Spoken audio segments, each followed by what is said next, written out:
The call came on a Tuesday morning in late November, 3 days after I buried my wife. I remember standing in the kitchen, still in the same gray cardigan I'd worn to the funeral, holding a mug of coffee I hadn't touched. The steam had long gone cold. Outside the window, the birch trees in the backyard had lost the last of their leaves, and the November sky over Barry was the color of old pewter.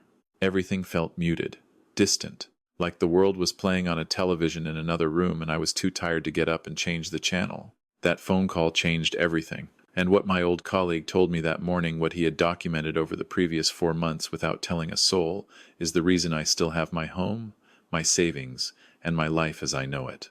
I want to tell you this story, not because I enjoy reliving it, but because I have learned that silence protects the wrong people. My name is Robert Callahan. I'm 64 years old. I spent 31 years as a civil engineer with the city of Barrie, Ontario, retiring just before my wife's illness was diagnosed.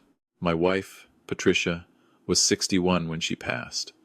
Pancreatic cancer, 7 months from diagnosis to the end. If you've ever watched someone you love disappear that quickly, you know there are no words for it. You simply survive each day and try to remember who you were before the phone rang with that first result.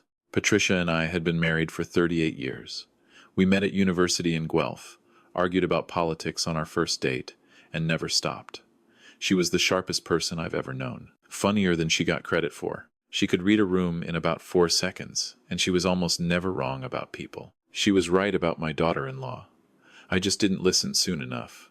Our son, Elliot, is 35. He works as a project manager for a construction firm in Mississauga. He was 11 years old when I taught him to skate on Kempenfelt Bay, and I remember thinking, watching him wobble across the ice with his arms out, that this was the most important thing I would ever do: raise a decent man.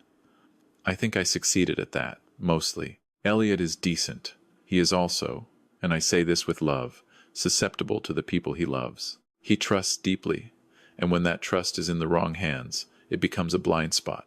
Elliot met Vanessa 6 years ago at a work conference in Toronto. She was charming, confident, well-dressed. She had a way of making you feel like you were the most interesting person in the room when she was talking to you. Patricia smiled through their first dinner together and said very little, which was unlike her. On the drive home, she was quiet for 20 minutes. Then she said, "She's performing, Robert. I can't tell yet what for, but she's performing." I told her she was being uncharitable. They got married 4 years ago. A beautiful wedding at a winery in Niagara-on-the-Lake. Vanessa's family came from Vancouver, her parents and 2 sisters, all of whom seemed pleasant enough. Elliot looked happier than I had ever seen him. I danced with Patricia that night under string lights and thought, maybe Patricia was wrong this once. The first signs were small. Vanessa began making comments about estate planning at family dinners, casually, the way you might mention the weather. She asked once, almost in passing, whether Patricia and I had a will, and whether it had been updated recently. Patricia changed the subject. Afterwards, she told me the comment had felt like a probe, not a question. Then Patricia got sick. During those 7 months, Vanessa was present at the hospital in a way that looked, from the outside, like devotion. She brought meals. She coordinated appointments. She inserted herself into conversations with Patricia's oncologist in ways that, at the time, I interpreted as helpfulness.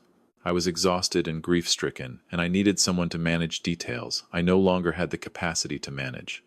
Vanessa managed them. What I did not know, during those 7 months, was what Vanessa was doing when she wasn't at the hospital. My neighbor, Frank Osei, has lived next door to me for 11 years. He is 68, retired from a career as a high school history teacher. Quiet, methodical, the kind of man who reads physical newspapers and keeps a garden that makes the rest of the street look embarrassed. His wife, Dorothea, and Patricia had become genuine friends over the years. Walks, book club, that kind of thing. When Patricia got sick, Dorothea was one of the first people at our door. Frank noticed things because Frank pays attention. It's what made him a good teacher. I think that quiet, observational quality. He doesn't miss much. He noticed that Vanessa's car was in our driveway on weekday afternoons when both Patricia and I were at the hospital. He noticed that she entered the house using a key and stayed for sometimes an hour. He noticed that she was occasionally carrying items out: files, document folders, once what looked like a laptop bag. He didn't say anything to me at first because he wasn't certain what he was seeing, and Frank is not a man who speaks before he's certain. He started keeping a record, dates, times, what he observed. He used his phone to photograph her car in the driveway with timestamps. He kept a handwritten log in a notebook. He did this quietly, over 4 months, building a picture he hoped he would never have to use. Patricia died on a Saturday morning in late October. She went peacefully, which is the best thing I can tell you. Elliot was there. I held her hand. There is nothing more I will say about that morning because some things belong only to the people who were in the room. The days that followed are a blur in my memory. There were things to organize, calls to make, the funeral to plan. Elliot took 2 weeks off work.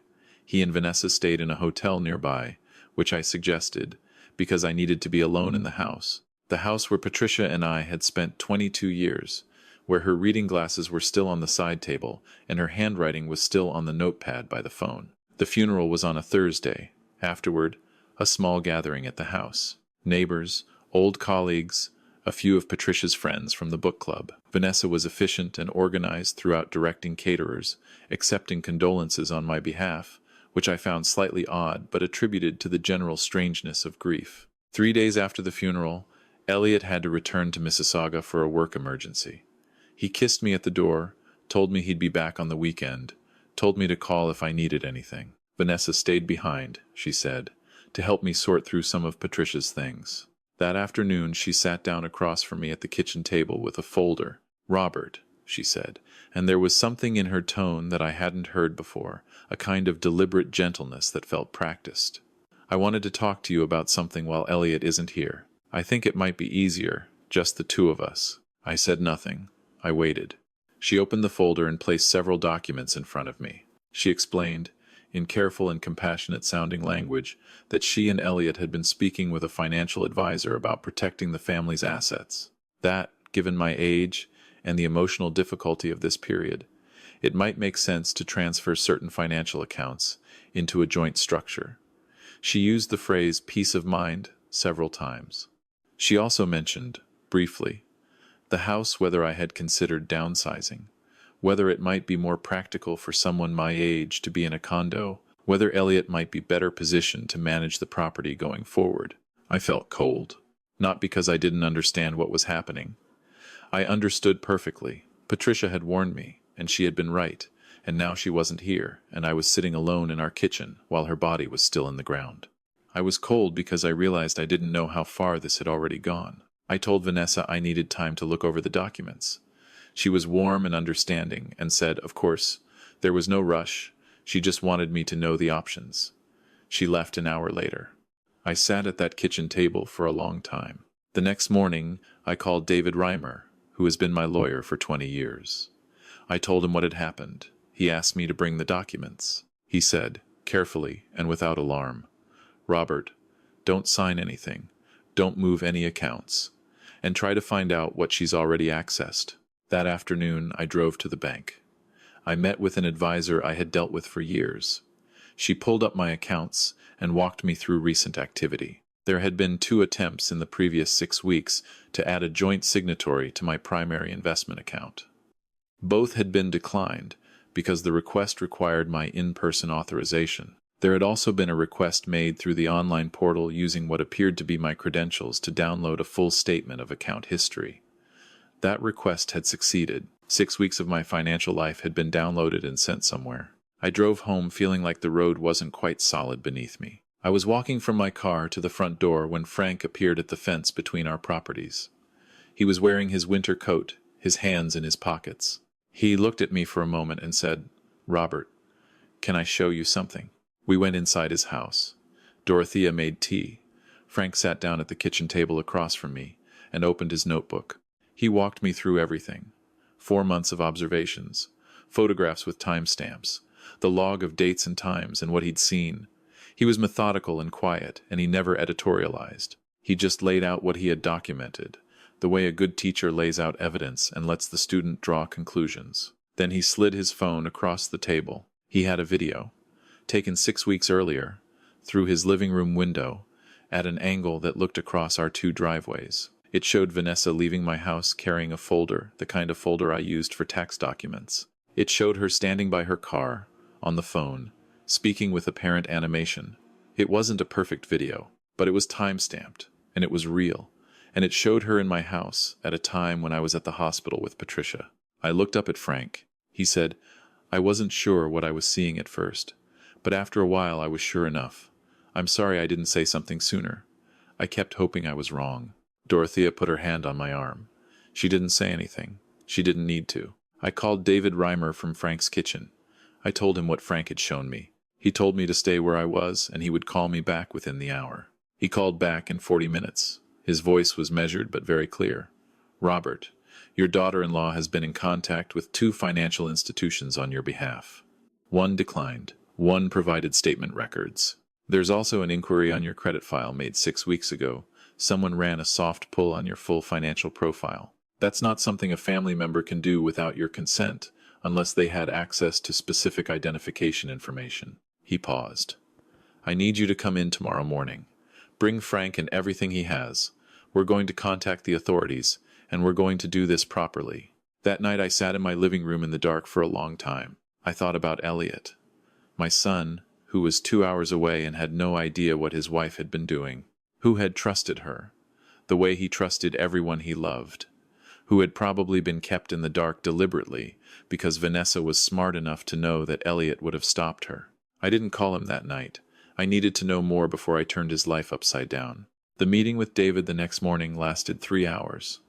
A detective from the Barrie Police Service was present. Frank brought his notebook and his phone and his photographs, and he answered every question directly and without embellishment. The detective was a woman in her 40s, calm and professional. She listened to everything, and then she asked Frank a series of questions about exactly what he had seen and when. Then she looked at me and said, "Mr. Callahan, what I can tell you right now is that what you've described constitutes potential financial fraud. The unauthorized access to your accounts, the identity information used to pull your credit file, these are serious matters. We'll need to look more carefully at what was obtained and whether there's a broader scheme here. But I want you to know that what your neighbor has documented is significant." I called Elliot that afternoon. I asked him to come to Barrie. I told him there was something serious he needed to know, and that I needed to tell him in person. He arrived at 7 that evening. He came alone. He sat down at the kitchen table, the same table where, 4 days earlier, his wife had laid out those documents, and I told him everything. I watched my son's face as I talked. I watched him go through things I recognized. Confusion, then disbelief, then something slow and terrible as the disbelief became impossible to maintain. He was quiet for a long time when I finished. He said, "Dad, I didn't know." I told him I believed him, because I did. He said, "How long?"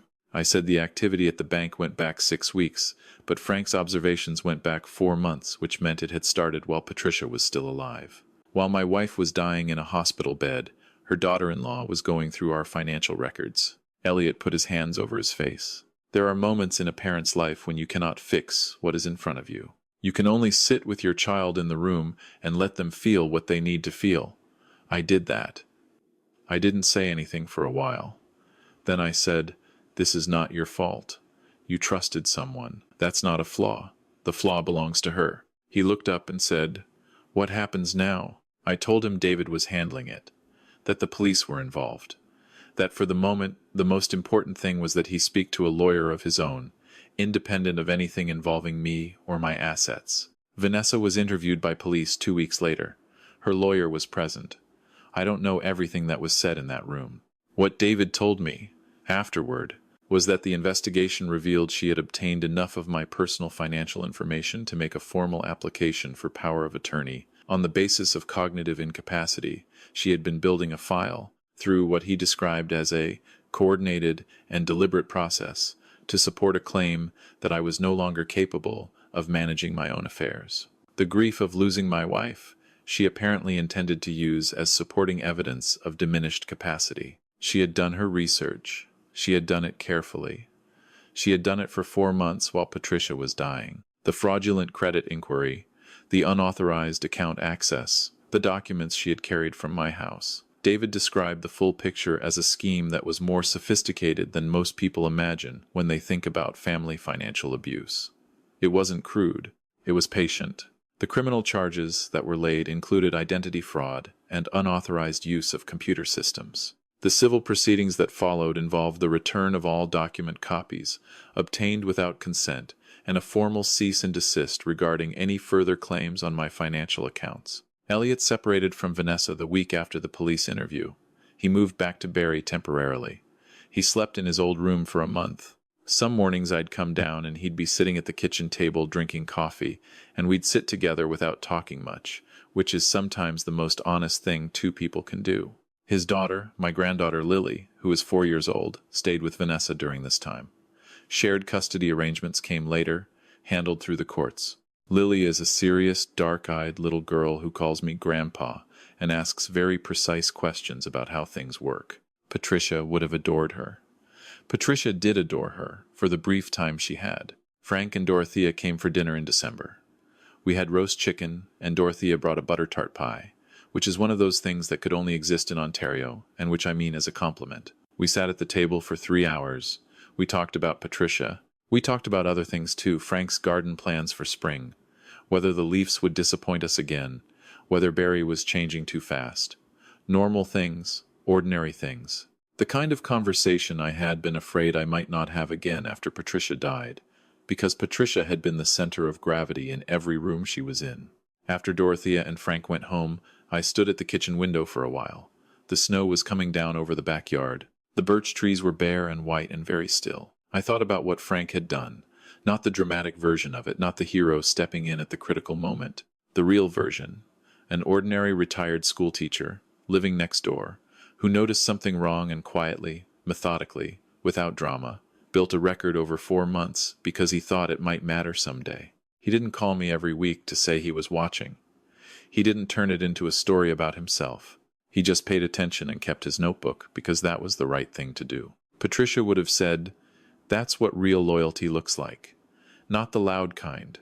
The kind that shows up without announcement and without expectation of anything in return." I thought about Elliot, asleep upstairs.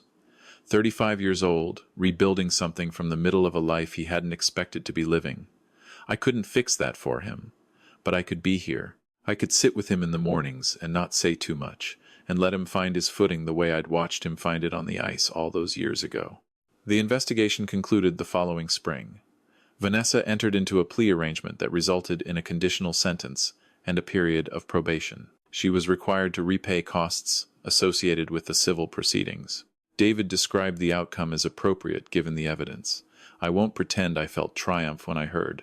I felt tired.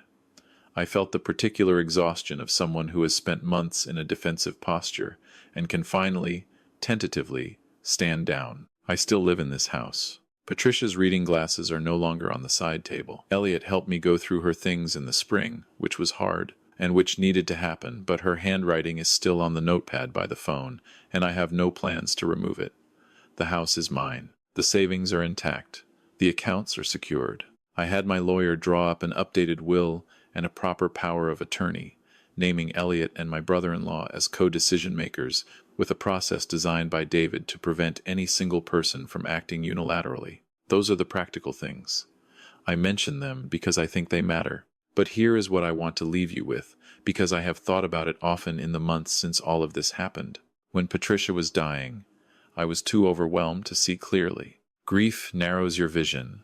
It pulls you inward, and while you're looking inward, the world keeps moving. People with poor intentions know this. They know that the period following a serious illness or a death is one of the most vulnerable times in a person's life, because the person who would normally catch things, who would be watching, asking questions, noticing changes, is either gone or too broken to function fully. Vanessa knew this. She planned around it. I don't say this to make you afraid. I say it because the best protection against this kind of thing is not suspicion, it's preparation. I should have had a more formal power of attorney in place before Patricia got sick. I should have had a conversation with my bank about what safeguards existed on my accounts. I should have had a single, trusted lawyer who knew my full financial picture. I had some of these things, but not all, and the gaps were the openings. If you are 60 and you haven't sat down with a lawyer and a financial advisor in the last 3 years to review your estate documents, your account security, and your power of attorney structure do it. Not because your family would ever do what Vanessa did, but because life moves fast and clearly is expensive, and preparation is the kindest thing you can do for yourself and for the people who love you honestly. The other thing I'll say is this: pay attention to the people next door. Pay attention to your neighbors, your old colleagues, the people who have known you across decades. In a crisis, the people who save us are often not the dramatic figures we might imagine. They're the ones who kept a quiet notebook, the ones who didn't need to be heroes, just witnesses. Elliot is doing better. He and Lily spent Christmas here. We put up the same tree we've had since 1999, an artificial one Patricia insisted on keeping long past the point of dignity, and which I have now come to feel a strange protectiveness over. Lily decorated the bottom third with tremendous seriousness, and stood back to examine her work with her hands on her hips. She has her father's eyes, and her grandmother's way of tilting her head when she's thinking. At dinner, Elliot raised his glass and said, "To Mum." We said it together. And then we ate. I'm 64 years old. I have a house in Barrie that I intend to stay in for as long as my knees hold out. I have a son who I am proud of, not despite what happened, but partly because of how he handled it, the honesty, the choices he made when he knew the truth, the father he is continuing to be to his daughter through something that would have broken people with smaller characters. I have a neighbor who kept a notebook. I have a lawyer I trust. Patricia is gone. That is the hardest sentence I know how to write, and I will be writing it, in some form, for the rest of my life. But I am here.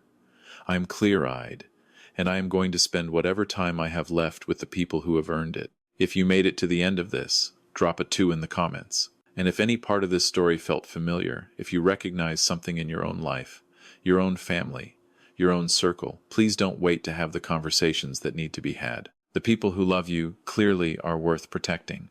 So are you.